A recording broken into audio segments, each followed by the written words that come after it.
The story of Wrenwood Estate is not a ghost story. Ghosts, you see, are echoes of a life lived, imprints of powerful emotion. Love, rage, terror, left behind on a place. They are memories given form, a residue of existence. What haunts the grounds of Wrenwood, what festers in its decaying halls and choked gardens, is something far more profound and terrifying. It is not an echo of life, but the echo of its absolute and total absence.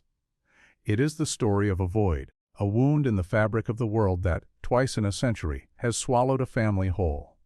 The first to vanish were the Wrens themselves.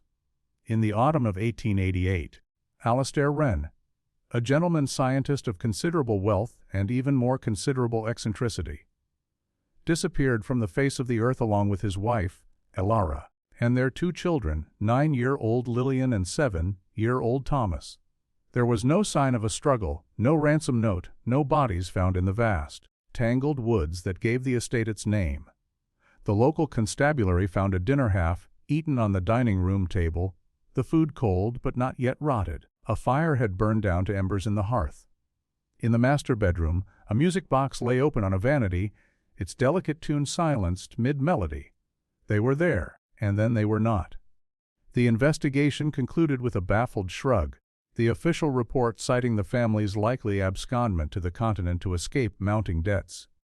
A theory no one truly believed, as Alistair Wren was notoriously solvent. The house was sealed, the gates were locked, and Wrenwood began its slow, inexorable decay, becoming a local bogeyman story whispered by children and a cautionary tale for landowners. For 87 years, the tale remained just that. Then, in the spring of 1975, the Ashworth family bought the estate for a pittance. Arthur and Mary Ashworth, buoyed by the optimistic spirit of the era, saw not a place of tragedy but a magnificent restoration project. With their 2 teenage children, David and Sarah, they moved in, armed with blueprints, tool belts, and a dogged determination to bring Wrenwood back to life. For 6 months, the sounds of hammers and saws replaced the eerie silence. Laughter was heard in the gardens. Neighbors cautiously noted that perhaps the old curse had finally been broken. Then, on a Tuesday in October, the silence returned.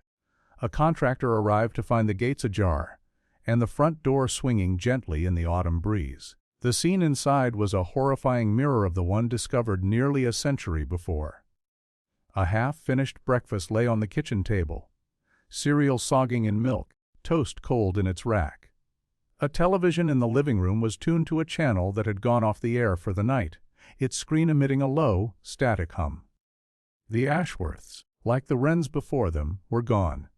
This time, the investigation was a national sensation, a media frenzy of paranormal speculation and grim theories. But the result was the same: no bodies, no clues, no answers. Just the suffocating, silent house, which had once again proven that it did not suffer life within its walls for long. It did not create ghosts, it created vacancies. This was the puzzle that had consumed the latter half of Professor Alistair Albright's life, and it was the legacy of obsession he had passed down to his protégé, Dr. Aris Thorne. Aris was a historian, but not of kings and empires. His field was the fringe, the esoteric, the stories that slipped through the cracks of accepted reality. He was a collector of magnificent, unexplainable things, and Wrenwood Estate was his Moby Dick. His mentor, Albright, had been one of the lead academic consultants on the Ashworth case. The professor had spent months at the estate, cataloging, researching, and slowly descending into a paranoia that cost him his tenure and his reputation. He died convinced that the house was not a place, but a predator. Now, holding Albright's final, unpublished journal, a leather-bound tome filled with frantic scrawls, complex diagrams, and terrifying, formed theories, Aris felt the same pull. He was not a reckless man. He was a methodical academic, a believer in evidence and peer review. But the pages of the journal were a siren song. Albright hadn't been mad. Aris was sure of it. He had been on the verge of a discovery so profound it had broken his mind. "You're sure about this, Aris?" The voice belonged to Ben Carter, a man whose pragmatism was as solid and reliable as his formidable frame. Ben was their technician, their security, and their tether to the sane world. He stood by their van, a beast of a vehicle packed to the gills with state. Of the art monitoring equipment, and eyed the rusted, ivy-choked gates of Wrenwood with deep suspicion. "Professor Albright deserves to have his name cleared," Aris replied, his voice betraying more conviction than he felt. He adjusted the strap of his satchel, the weight of the journal a familiar comfort against his hip. He believed the answer was here. Not just to the vanishings, but to something bigger. Bigger than two families getting erased from existence. A third voice, softer and more melodic, joined them. Evelyn Reed, Evie, stepped out of the van, her slight frame a stark contrast to Ben's. She was the team's sensitive, a woman whose intuitive abilities often revealed more than their cameras and recorders ever could. She wrapped her cardigan tighter around herself, though the afternoon was mild. "He's right, Ben. There's something else here. I've been feeling it since we turned off the main road." Ben grunted, unconvinced. "What are you feeling?" "The spooky Wookiees. Give me a break, Evie. It's an old, creepy house. Of course it feels weird." Evie shook her head, her gaze fixed on the dark facade of the manor visible through the overgrown trees. "It's not that. It's not haunted. That's not the right word. Haunted places feel full. They're noisy emotionally. This is quiet. It's a profound, deep quiet, like a recording with all the sound digitally removed. It's the silence that's screaming." Aris nodded. "That's what Albright wrote about. Called it the Great Stillness. A place where the fundamental resonance of life is absent." With a groan of protesting metal, Ben pushed the heavy gate open just enough for them to slip through. The air inside the grounds was immediately different. It was cooler, heavier, and carried a scent of wet earth, rotting leaves, and something else, something faintly metallic and sterile, like the air in a hospital corridor. The driveway was almost entirely reclaimed by nature, cracked asphalt peeking through a thick carpet of moss and weeds. The house itself loomed at the end of it, a Gothic revival monstrosity of dark stone, sharp gables and sightless, grimy windows that looked like cataracts on the eyes of a dead giant. They approached the main door, a massive slab of oak with an iron knocker shaped like a wren. It was, as the last police report from 1975 had stated, unlocked. Ben pushed it open, and a collective breath was held. The silence Evie had described rushed out to meet them, a palpable entity that seemed to absorb the sound of their own breathing. The grand foyer was a cathedral of dust. A thick, gray, undisturbed blanket covered everything. The checkered marble floor, a sweeping staircase, the portraits on the wall whose subjects were rendered anonymous by grime. Sunlight struggled through a high, arched window, illuminating billions of dancing dust motes in thick, cathedral-like shafts. "Right," Ben muttered, his voice a sacrilegious intrusion. "Base camp in the foyer. It's central, clear lines of sight. I'll start running cabling. Evie, you get your EMFs and whatever else you use to talk to the wallpaper. Aris, you do your book thing." For the next few hours, they worked with a practiced efficiency. Ben set up a central monitoring station on a dust-sheet-covered table, running cables to infrared cameras, parabolic microphones, and thermal sensors placed in the adjoining rooms. Evie drifted through the ground floor, her expression growing more and more troubled. Aris, meanwhile, made his way to the one room he had longed to see for years, Alistair Wren's study. It was exactly as Albright had described it. Floor-to-ceiling bookshelves groaned with leather, bound volumes not just on science and nature, but on alchemy, Pythagorean harmonics, and pre-Copernican cosmology. A massive oak desk was littered with schematics for a device that looked like a brass orrery, combined with a Tesla coil, and in the center of the room, on a specially reinforced pedestal, sat the object of Wren's obsession. It was a sphere of polished obsidian, about the size of a bowling ball, cradled in a complex gimbal of interlocking brass rings, each etched with symbols that were neither astronomical nor mathematical. Albright had called it the Aural Resonator. According to Wren's notes, it was not designed to generate a sound, but to find a specific, universal silence, a frequency of non-existence he called the musica nullius. "Find anything, boss?" Ben's voice crackled through Aris's walkie-talkie. Aris ran a gloved finger over the cold, smooth surface of the obsidian. I'm in his study. The resonator is still here. It's beautiful, in a terrifying way. Well, the rest of the house is just terrifying in a terrifying way. Ben's voice shot back. I've got cold spots that aren't just drafty corners.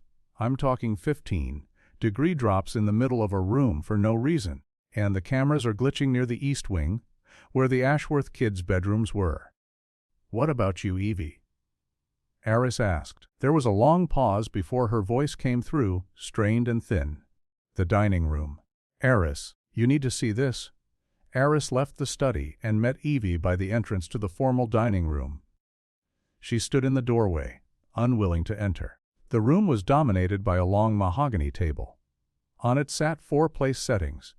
4 plates of what had once been scrambled eggs and bacon, now a collection of desiccated, black and gray sculptures of decay. 4 glasses of orange juice, the liquid long evaporated, leaving a sticky, amber-colored residue. It was the Ashworths' last breakfast, left untouched for nearly 50 years, a perfect tableau of sudden interruption. It's not just that they left. Evie whispered, her eyes wide with a fear Aris had rarely seen in her. It's that nothing came to take this. No rats, no insects, no mold even, beyond the initial decay. It's like the natural process of reclamation, of life-consuming death, doesn't apply here. The house preserved it. Aris stepped into the room, maglite beam dancing across the table. He leaned in, peering at one of the plates. Evie was right. It was unnaturally preserved, a freeze frame of decomposition. Light caught something else. Next to one of the plates, a copy of the Daily Mirror from October 20, 1975, lay folded open to the crossword puzzle. A few of the squares had been filled in with a ballpoint pen. 12 across a 5-letter word for disappear. The clue was circled. The answer had not been filled in. Vanish? Aris murmured the word, feeling heavy and dangerous on his tongue. They didn't even have time to finish a word. Evie said, her voice trembling. Whatever happened, it was instantaneous. As dusk began to bleed through the filthy windows, casting long, distorted shadows across the foyer, the atmosphere in the house grew thicker, more expectant. Ben sat hunched over his monitors, his face illuminated by their green and blue glow. Aris had retrieved Albright's journal and sat near the base camp, cross-referencing the professor's notes with the layout of the house. Evie sat apart from them both, wrapped in a blanket, her eyes closed in concentration. Okay, this is new, Ben said suddenly, pointing at a thermal camera feed. That's the main staircase. See that? On the screen, a patch of deep, inky blue, indicating extreme cold, was slowly descending the stairs. It wasn't the shape of a person, but more like a spill, a liquid pool of absolute cold flowing down one step at a time. It had no discernible heat signature, yet it was registering as colder than anything else in the house. It's not a ghost, Evie said, her eyes snapping open. It's a hole, a patch of nothing. As the cold spot reached the bottom of the stairs and began to spread across the marble floor of the foyer, a sound started. It wasn't a footstep or a whisper. It was a low, subtle hum, so deep it was felt more than heard, a vibration that seemed to emanate from the very stones of the house. Ben checked his audio equipment. Nothing, he said, shaking his head. Mechs aren't picking it up. It's subsonic. But they all felt it. Was a resonant frequency that vibrated in their teeth and the hollows of their chests. It was the sound of a vast, impossibly heavy machine powering up, and it was coming from the direction of Alistair Wren's study. The resonator. Aris breathed, scrambling to his feet. They rushed to the study, Ben grabbing a powerful flashlight. The humming was stronger here, a palpable pressure in the air. The obsidian sphere was no longer inert. It seemed to be absorbing the light in the room, the polished surface now a perfect, matte black. The brass rings around it were vibrating, emitting their own faint, high-pitched harmonics like a discordant metallic choir. What is it doing? Evie cried, covering her ears. Aris consulted Albright's journal, his hands shaking as he flipped through the frantic pages. He found a diagram of the resonator, covered in notes. He thought Wren wasn't trying to create a frequency, he was trying to cancel one out, the frequency of life itself. He called it biological resonance. He believed that if you could create a perfect counter frequency, a perfect anti-vibration, you could effectively delete a space. Turn it into a pocket of pure nullity. Delete it, Ben scoffed, though his eyes were wide with alarm. Delete it from what? Before Aris could answer, a new sound cut through the humming. It was faint at first, but growing clearer. It was the sound of a child's laughter. A girl, Lillian, Aris whispered, his blood running cold. The laughter wasn't coming from any specific direction. It seemed to be everywhere and nowhere at once, a phantom sound woven into the very fabric of the humming. It was a joyful, innocent sound that was made monstrous by its context. Then came another sound, a boy's voice calling out, "Tag, you're it!" "Thomas," Evie murmured, her face pale.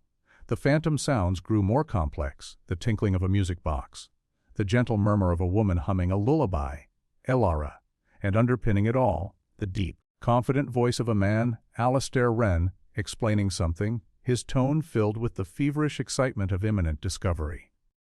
"Do you see, my love, it's not about finding other worlds. It's about achieving the perfect, primordial silence. The canvas upon which reality was painted. The ultimate state of peace." "The house is replaying the last moments of the Wrens," Aris said, his voice a choked whisper. "It's a residual recording. Trapped in the energy field this thing is creating. Recordings don't interact with you," Ben said, flashlight beam trembling as he pointed it towards the doorway. Standing there, silhouetted against the dim light of the foyer, were two small figures. They were translucent, like images projected onto smoke, their forms flickering and indistinct. A little girl in a Victorian dress and a slightly smaller boy in knickerbockers. They weren't looking at the team. They were looking past them, at the resonator, their ghostly faces filled with a childlike curiosity. The girl, Lillian, raised a shimmering, transparent hand and pointed. "Father's music machine is working." Her voice echoed, a sound that seemed to come from a vast distance. The humming from the obsidian sphere intensified, the pitch rising to an almost unbearable level. The brass rings began to spin slowly at first, then faster and faster, blurring into a solid, gleaming band of gold. The air in the room grew thin, hard to breathe. A strange ozone-like smell filled their nostrils. Aris looked from the spectral children to the spinning device, a horrifying understanding dawning on him. He grabbed Albright's journal, his eyes scanning the last, almost illegible entry. "The resonator does not just cancel, replaces.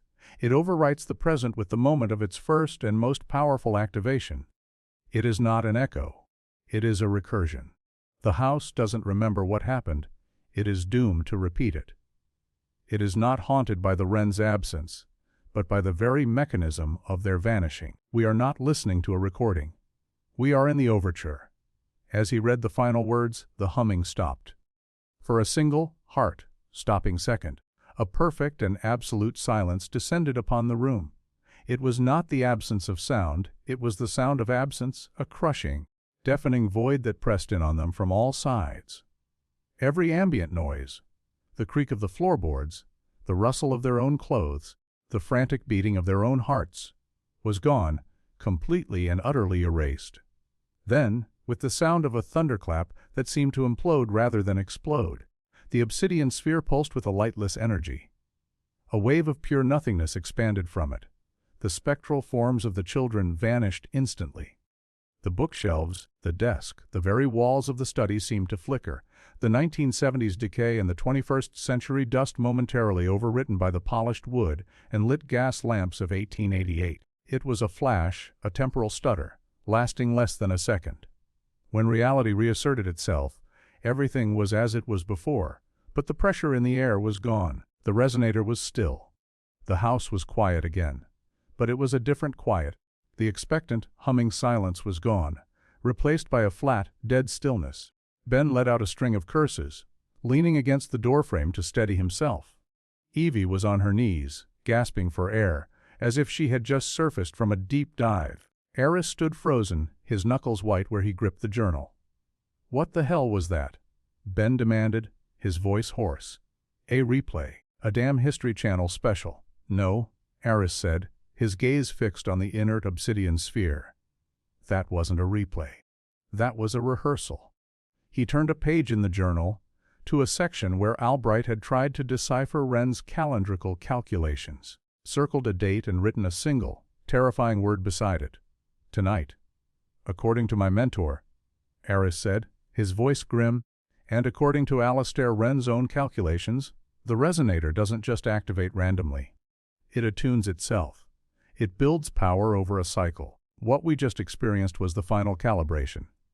The full event, the erasure, is scheduled to happen at the precise celestial alignment that occurred on the night the Wrens vanished. It happens again tonight, in 3 hours. He looked from Ben's shocked face to Evie's terrified one. The house had shown them its trick.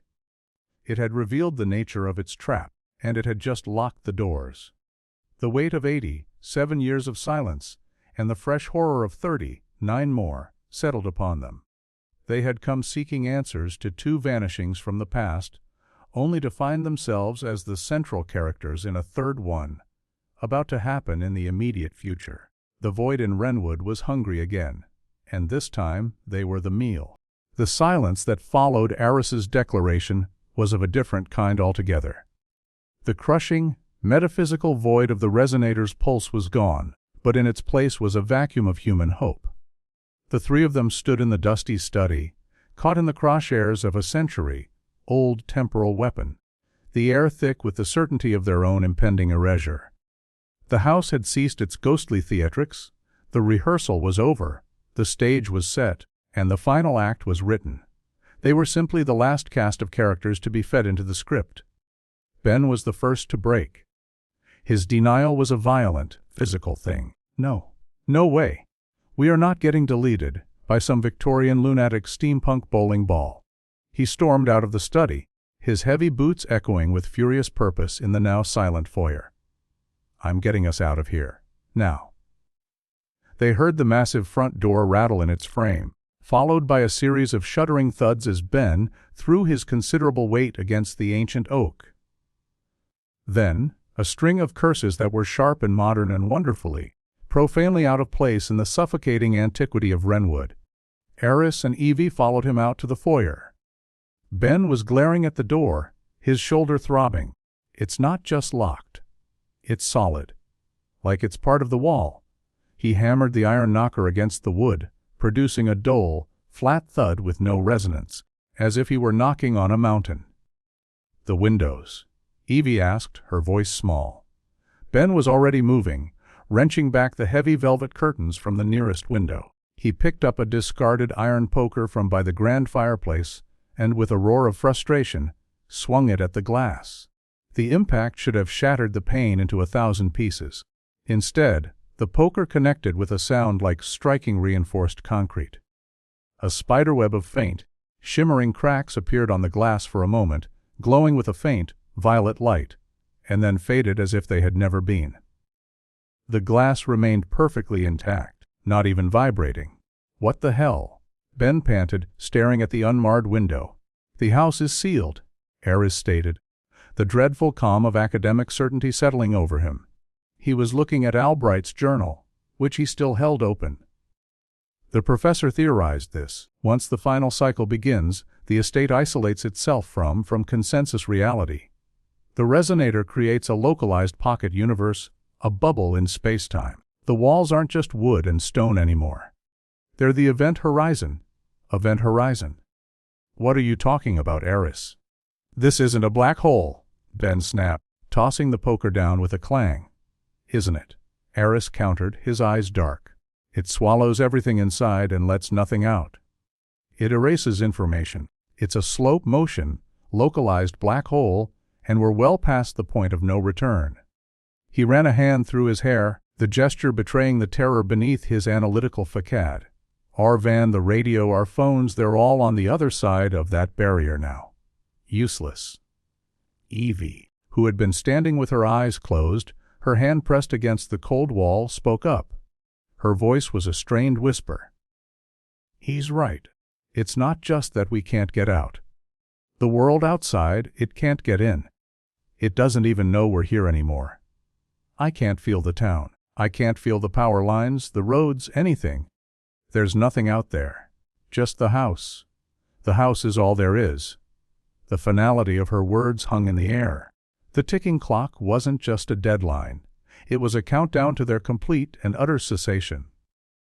They weren't just trapped, they were already gone, existing in a parenthetical moment that was rapidly closing. 2 hours and 47 minutes, Ben said, looking at his watch, his face grim. Okay. So, we can't break out. What's the alternative? We have to break it. He jabbed a thumb back towards the study.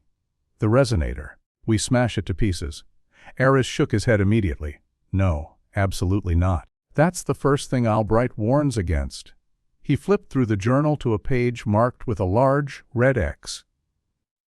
Wren built failsafe is into it. Any attempt at crude destruction, what he calls un-sequenced deconstruction, would trigger an immediate, catastrophic release of its stored energy. It wouldn't just erase the estate, it would take a significant chunk of the surrounding countryside with it. We can't smash it. We have to disarm it. And how do we do that? Does your mad professor's diary come with an instruction manual? Ben demanded. Sort of, Aris admitted, his eyes scanning the dense, spidery script. Wren was a genius, but he was also paranoid. He never wrote down the complete sequence for anything. He scattered the process. Part of it is in the resonator's design, the symbols on the gimbals. Part of it is in his astronomical charts. And part of it, he paused, looking around the cavernous, decaying hall, is in the house itself. He built the estate as an extension of the machine. The entire building is a focusing array for the resonator's energy. Evie's head snapped up. The east wing. The nursery. The heiress looked at her. What about it? When we arrived, Ben said the cameras were glitching there.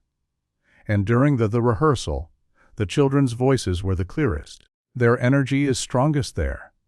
It's a focal point. But there's something else too. She shivered. Someone else. Sarah Ashworth. She's there. She's afraid. So terribly afraid. The mention of the Ashworths, the more recent victims, sent a fresh chill through the room.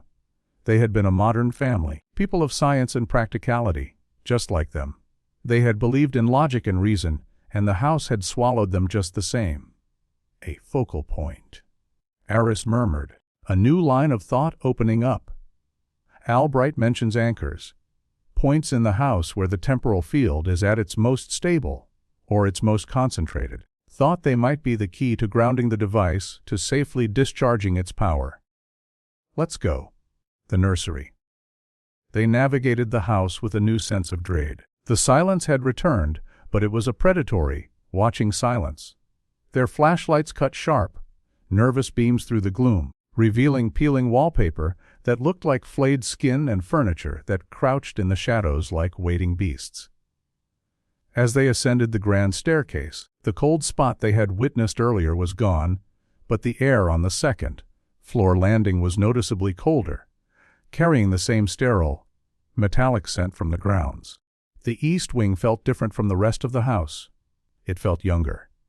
The decay was still present, but overlaid with the lingering spirit of the 1970s. Faded, "Keep Out" sign, drawn in crayon, was still taped to one of the doors. A deflated space hopper lay collapsed in a corner of the hallway like a colorful sea creature. This was where the Ashworth children had lived. Evie stopped outside a particular door, her hand hovering over the knob. This was Sarah's room. Then, before that, it was Lillian's. She pushed the door open. The room was a heartbreaking collision of two eras. The underlying structure was Victorian. A high ceiling, a small, elegant fireplace, a tall sash window. But the remnants of 1975 were everywhere. Faded posters of David Bowie and T-Rex were still pinned to the walls. A stack of LPs, their covers warped by damp, sat beside a record player. On a small desk, a diary lay open, its pages stiff and yellowed. Aris walked over to the desk, shining his light on the open page. The handwriting was a looping, teenage scrawl. The date was October 27, 1975, the day before they vanished. This house is getting weirder. The entry began. Mom and Dad are pretending not to notice. but I see how they look at each other when they think we're not watching. David is being a total creep. He says he hears things at night. Whispers. A little girl singing. I told him he's just trying to freak me out, but last night I think I heard it too. And there's this room, Dad's new workshop in the cellar. He found it behind a bricked-up wall. He's been spending all his time down there, fiddling with this weird old machine he found.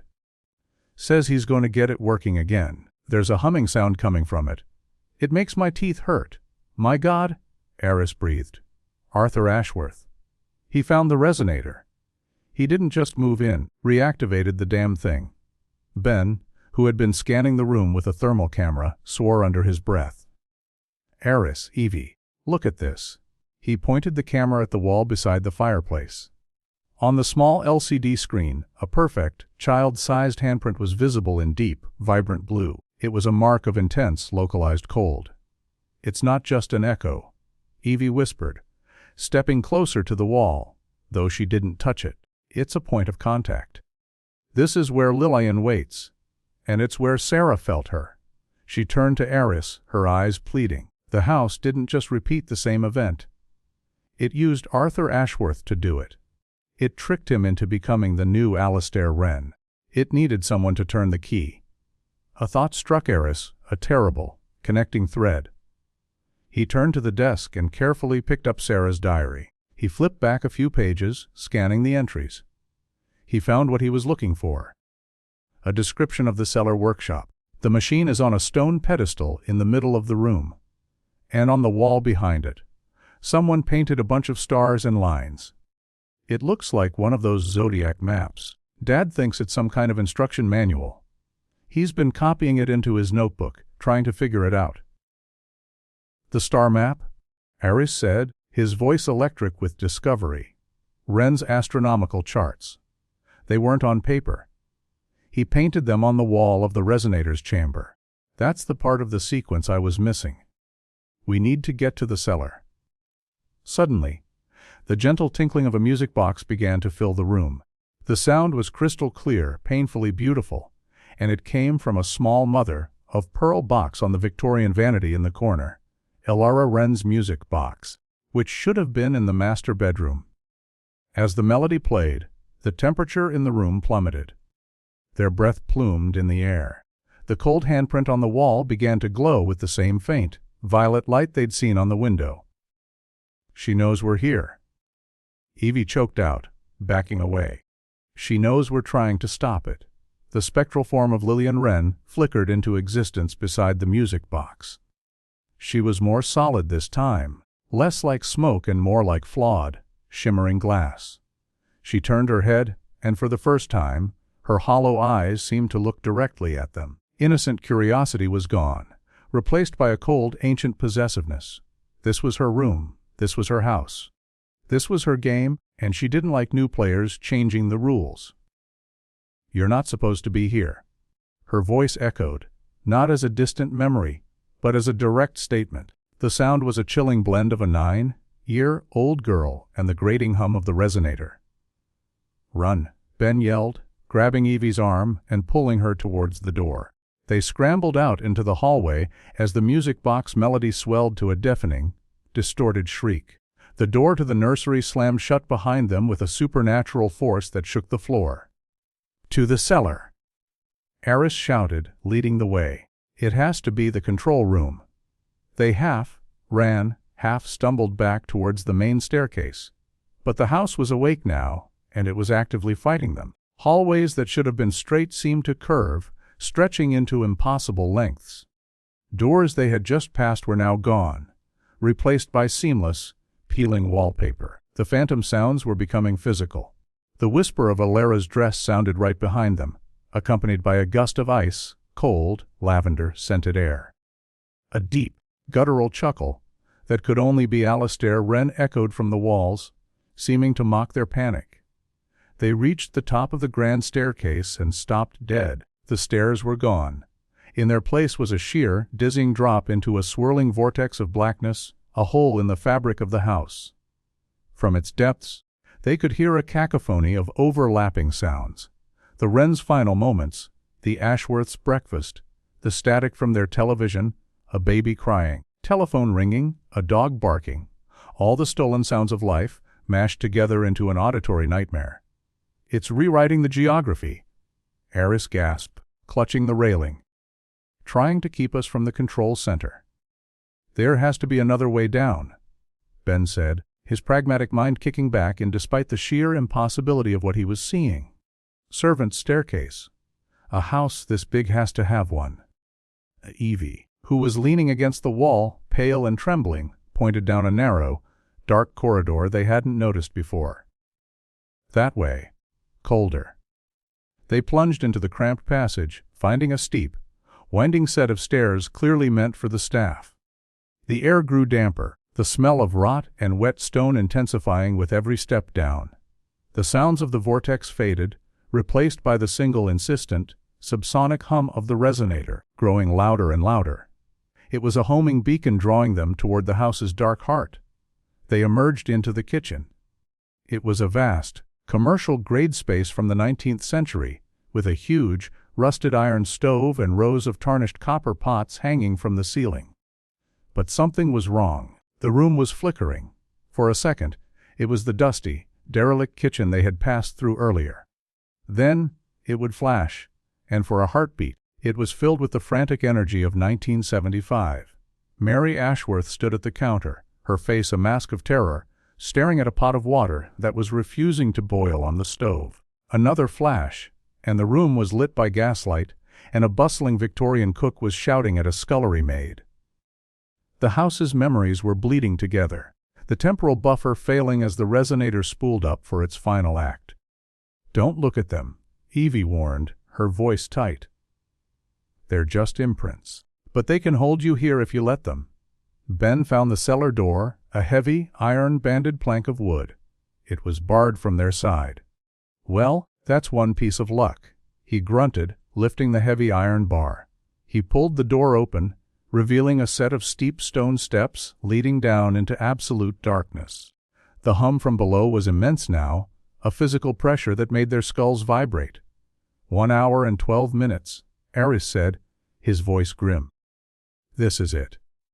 They descended into the cellar, the beam of Ben's flashlight cutting a lonely path through the oppressive black. The cellar was a labyrinth of stone, walled passages and vaulted chambers used for storing wine and coal.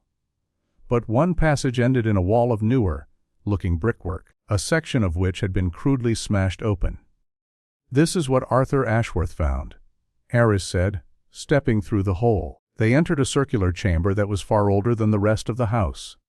The stone was different, a darker, non-native basalt, and the air was bone, dry and cold. In the center of the room, on a raised stone dais, sat the Aural Resonator.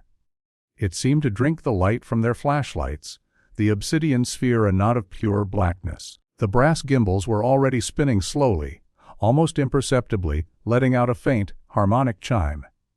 And on the curved wall behind it, just as Sarah Ashworth's diary had described, was the star map. It was a vast, complex mural, painted in faded pigments of ochre, charcoal, and a strange, deep blue. It was not a map of any known sky. Alien constellations swirled around a central point, which was represented by a perfect black circle. The symbol for the musica nullius. Intricate lines and esoteric symbols connected the celestial bodies, a flowchart of cosmic madness. "Okay, Professor," Ben said, his voice low. "You're on. How do we read this thing?" Aris stepped forward, pulling Albright's journal from his satchel. He felt a strange sense of déjà vu, as if he were simply the next in a line of men who had stood in this very spot, trying to solve this same impossible puzzle. Wren, then Albright, then Arthur Ashworth, now him. Wren wasn't just an astronomer. He was obsessed with Pythagorean mysticism. Aris explained, his mind racing to connect the dots. The idea that the universe is governed by musical harmony, the musica universalis. He believed every object, every life form, had a unique resonant frequency, but he also believed in its opposite, a counter-universal chord, a frequency of absolute silence. "This," he said, gesturing to the resonator, "is the instrument, and this," he pointed to the map, "is the sheet music." He began to cross-reference the symbols on the wall with the diagrams in the journal. It was a maddeningly complex system. Each constellation corresponded to a specific setting on the resonator's gimbals. Each connecting line represented a sequence of activation. He wasn't trying to create a single silent frequency. Aris muttered, a horrified realization dawning on him. He was trying to create a chord of nullity. It requires 3 notes, 3 resonant frequencies, to be cancelled out in a precise sequence. The first is telluric, the resonance of the earth itself, the ley lines the house is built on. The second is biological, the frequency of life, the collective resonance of every living thing inside the house's field. And the third. He trailed off, staring at the central black circle on the mural. A new, terrifying symbol was painted beside it, one Albright had not been able to decipher. It looked like a keyhole. "What's the third, Aris?" Evie asked, her voice trembling. Before he could answer, a new presence made itself known. It wasn't a cold spot or a spectral echo. It was a man, standing in the shadows at the edge of the chamber. A man in a simple work shirt and trousers from the 1970s, his face etched with confusion and a deep, bone-weary despair. He held a small, leather-bound notebook. Was Arthur Ashworth. Unlike the Wrens, he seemed almost solid, almost real. He looked at them, not with the hostile possession of Lillian, but with a plea in his eyes. He looked at Aris, then at the journal in Aris's hands, and then down at his own notebook. He didn't speak, but his message was clear. He had tried to figure it out, too. "He's trapped in the loop," Evie whispered. "He's the part of the echo that remembers being human. He doesn't want this to happen again." Arthur Ashworth's ghostly form raised a hand and pointed. Not at the resonator, but at a section of the stone floor near the dais. Then he flickered and was gone. Ben shone his flashlight where the ghost had pointed. There was a single, large flagstone that didn't quite match the others. Using the iron poker he'd brought down from the foyer, he pried at the edge. With a grating scrape, the stone lifted. Beneath it was a small, lead-lined cavity, and inside that cavity was another journal. This one was older, bound in dark, supple leather, its pages filled with the elegant, confident script of Alistair Wren himself.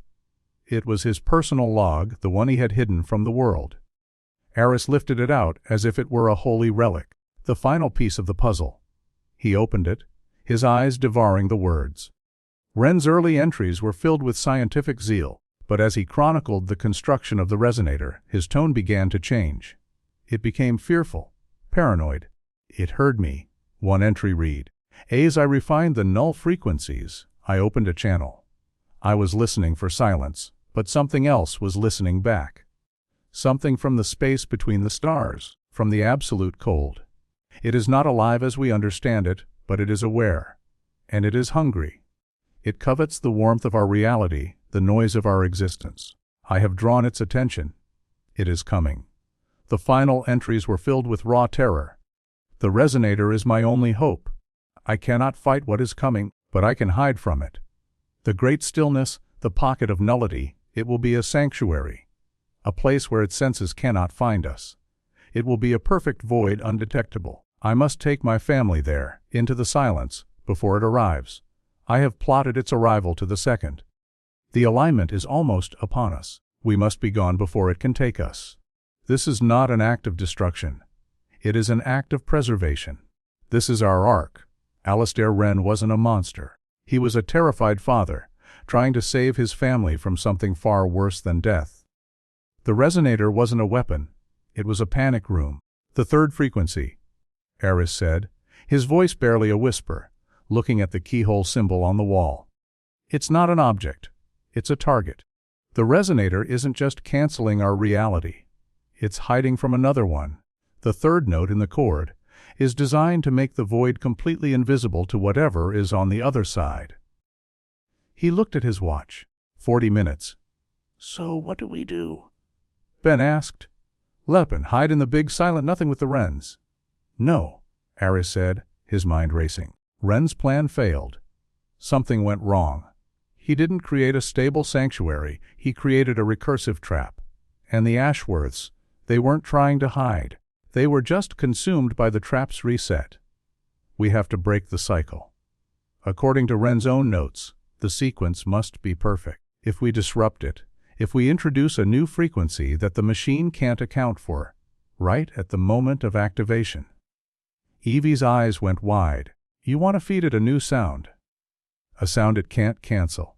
Exactly, Aris said. A sound full of complex, chaotic, unpredictable life, not the gentle hum of a sleeping family. Something loud, something emotional, something human. As he spoke, the humming from the resonator deepened into a low growl. The brass gimbals began to spin faster, blurring into golden rings. The air crackled with energy. On the far side of the chamber, the spectral figures of the entire Wren family flickered into view. Alistair, Elara, Lillian, and Thomas. They stood together, a silent, ghostly family portrait. But they weren't looking at the team. They were looking up, at the ceiling, their faces filled with a shared, primal terror. They weren't guarding the machine. They were watching for what came after. Through the stone ceiling, a new sound began to filter down. It was not from the house. It was a faint, horrifying scratching sound. The sound of something immense, with claws of ice and stone, trying to claw its way in. Wren's calculations had been wrong. He hadn't just gotten the attention of the entity from the void. He had built a beacon. And for nearly a century, every time the resonator activated, sent out a signal flare into the abyss saying, "Here I am. Here is a door." The scratching grew louder, more frantic. The house was no longer a trap. It was bait. And the thing from the outside was about to break through. They had minutes to stop the resonator, or they would face not the peaceful oblivion of the void, but the ravenous entity it was designed to hide from. The scratching sound was the antithesis of the resonator's hum. The hum was a structured, mathematical silence. The scratching was the sound of chaos, trying to claw its way into a structured reality. It was the sound of fingernails on the other side of a blackboard the size of the sky. The four spectral figures of the Wren family, huddled together in the center of the chamber, were no longer frightening specters. They were a terrified audience, their translucent faces tilted upwards in shared, eternal dread. They had been hiding from this sound for 87 years. "It's here," Evie breathed, her face ashen. The intuitive sensitivity that was usually her gift had become a curse, a direct line to the cosmic horror scraping at the fragile shell of Wrenwood. "It's so cold. So empty and so hungry." Wren didn't build a door, he rang a dinner bell. Ben snarled, his eyes darting around the chamber as if expecting the stone itself to peel back. He hefted the heavy iron poker, a pathetic weapon against an extra-dimensional predator. But his knuckles were white on the shaft. It was the pragmatist's need to do something. Aris's mind, however, was on fire with a desperate, terrifying clarity. All the pieces were there: Wren's journal, Albright's theories, Sarah Ashworth's diary, the wails of the ghosts, and the sound of impending doom. Slammed Wren's journal shut. His theory was sound, but his application was flawed. Aris announced, his voice ringing with the feverish energy of discovery. He tried to counter the fundamental harmony of existence with a chord of perfect silence. But silence is its native element. You can't hide from a shark by becoming a drop of still water. You just make yourself easier to swallow. "We're not going to give it silence. We're going to give it noise." "Noise," Ben demanded. "You want to shout at it, not just any noise," Aris countered, his gaze locking onto Evie. "A human noise. Unfiltered, chaotic, illogical. The resonator is a precision instrument. It's designed to identify and cancel out specific, ordered frequencies. It can handle the hum of a sleeping family, the resonance of rock and wood. But it can't process a paradox. It can't process a scream of terror, a laugh of joy, a cry of grief, and a whisper of love, all happening in the same microsecond. We're going to feed it the full, messy, contradictory spectrum of human experience. We're going to overload it with the one thing the entity outside has no concept of: life, in all its chaotic glory." Evie understood immediately. Her eyes widened, a flicker of comprehension warring with her terror. "You want me to broadcast?" "You're the conduit, Evie," Aris said, his voice softening for a moment. "You feel everything in this house. The Wrens' terror and their fierce love for their children. The Ashworth's confusion and suburban fears. Our own desperation. You have to channel all of it. Every ghost, every memory, every emotion trapped in these walls. You have to become the voice of this house's pain. And how is she supposed to do that?" "Yell really loud," Ben shot back. But he was already looking at the array of equipment they had brought down. His technician's brain was catching up with Aris's theoretical leap. "Your parabolic dishes," Aris said, pointing to the sensitive audio equipment. "They're designed to collect and focus sound. Can you reverse the polarity? Turn them into directional speakers? Can you rig a feedback loop, amplify Evie's voice, and aim it directly at the resonator?" Ben stared at his gear, then at the humming, spinning machine on the dais. A slow, grim smile touched his lips. "Reverse the polarity on a focused sonic array and feed it an unstable decibel input directly into a resonating energy field. Aris, that is the single stupidest, most dangerous, and most irresponsible idea I have ever heard in my life." He knelt and started ripping open his cases, pulling out wires and power packs. "I'll need 5 minutes." As Ben worked, his hands moving with frantic precision, the scratching from above stopped. A new, more terrifying silence fell over the chamber. "What's happening?" Aris asked, his heart pounding. "It's through the first layer," Evie whispered, her eyes squeezed shut. "It's listening." Then the very fabric of the chamber began to warp. A corner of the room, where the wall met the ceiling, seemed to dissolve. It didn't crumble, it just lost its definition, the stone blurring into a patch of what looked like television static, a shimmering field of black and white visual noise.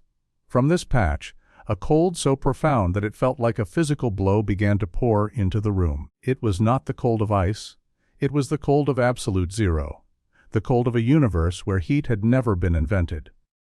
The ghost of Alistair Wren let out a silent, agonized scream. He abandoned his family and drifted with impossible speed towards Aris, his spectral hands reaching not for Aris's throat, but for the resonator. He was trying to complete the sequence to activate his failed sanctuary to hide. "He's trying to save us!" Aris realized.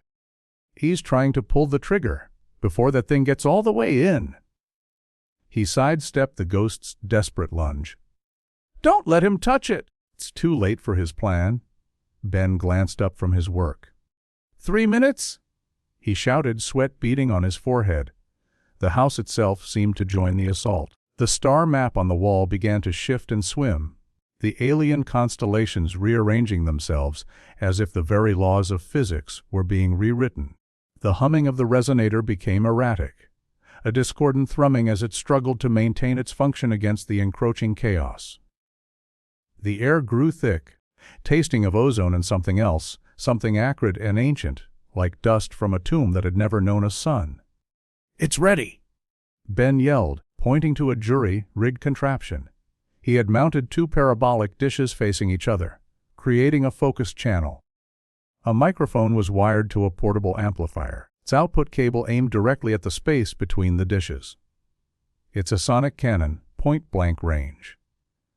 But Evie, when you start you can't stop. You give it everything you have until I say so. It's gonna hurt.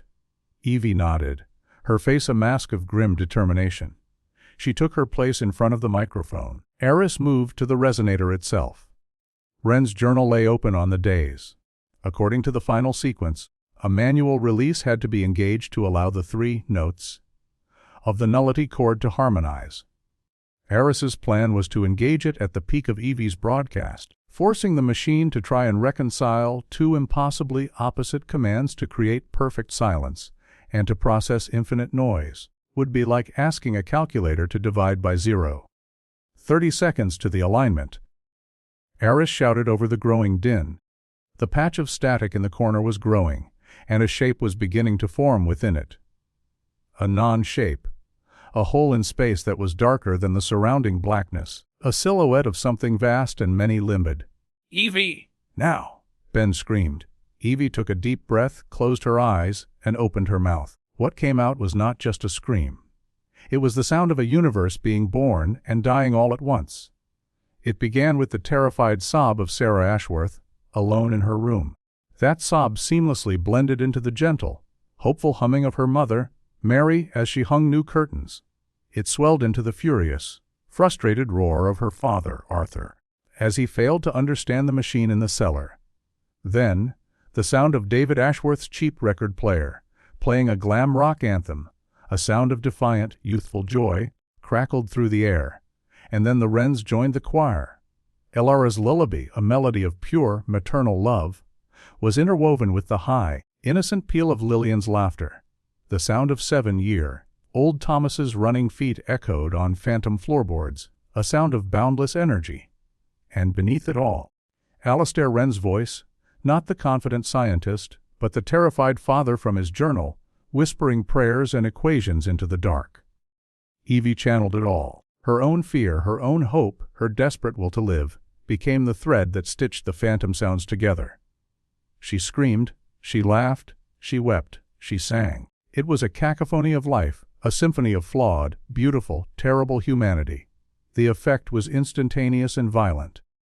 The sonic cannon Ben had built fired the chaotic wave of sound directly at the resonator. The spinning brass gimbals, which had been accelerating into a golden blur, suddenly shuddered and bucked, grinding against each other with a shriek of protesting metal. The subsonic hum of the machine fractured, breaking into 1,000 discordant pitches fighting a war against itself. "No dub, Aris!" Ben bellowed. Aris reached out and slammed his hand down on the manual release, a large, crystal lever set into the days. As his fingers made contact, the ghosts of the Wrens and Arthur Ashworth flickered and turned towards him. For a fleeting second, their faces were not filled with terror or confusion, but with a look of profound, shocking gratitude. They knew. The moment the lever was thrown, the resonator was given its final command: silence them all. The moment Evie's amplified voice hit it, it was given an impossible command: process everything. The paradox ripped the machine apart from the inside out. The obsidian sphere at its heart did not explode. It imploded. For one breathtaking second, it absorbed every sound, every photon of light, every ounce of energy in the room, creating a moment of absolute sensory deprivation. The tear in reality, the thing from the void, was sucked towards it like air into a vacuum. Then, with a sound that was not a sound, but the idea of a sound, a silent thunderclap that shook their very souls, the sphere shattered. It did not release a wave of destruction. It released a wave of pure, unadulterated reality. A tidal wave of is. The white light that erupted from the days was not blinding, it was clarifying. As it washed through the chamber, the shimmering patch of static in the corner dissolved, snapping back into solid stone with a crack like a whip. The tear in reality was healed. The door was closed. The scratching was gone. The light washed over the ghosts. They did not scream or fade. Instead, they became solid, vibrant, for one glorious second. The Wren family stood together, Alastair's arm around his wife, his children holding his hands. Arthur Ashworth stood beside them, his confusion gone, replaced with a sad peace. They looked at Aris, Ben, and Evie, and in that shared glance was a transfer of thanks, of release, of an 87-year-long breath finally being let out. Then they dissolved, not into nothingness, but into motes of golden light that gently floated upwards and vanished into the stone ceiling. Their echoes were gone. Their story was over. The wave of reality washed over the 3 survivors, and it felt like a splash of cold, clean water after years in a suffocating fog. The subsonic pressure in their skulls vanished. The air became breathable, filled with the normal, mundane sense of dust and damp. The resonator was a wreck. A pile of twisted, blackened brass and glittering shards of obsidian lay on the dais, smoking faintly. The great machine of silence was finally silent. For a long time, the only sound was the ragged gasping of the 3 of them. Ben was on his back, staring at the ceiling. Aris was on his knees, his hands braced on the dais, head collapsed, curled up on the floor, the microphone fallen from her grasp. She was spent, an empty vessel, but she was smiling faintly.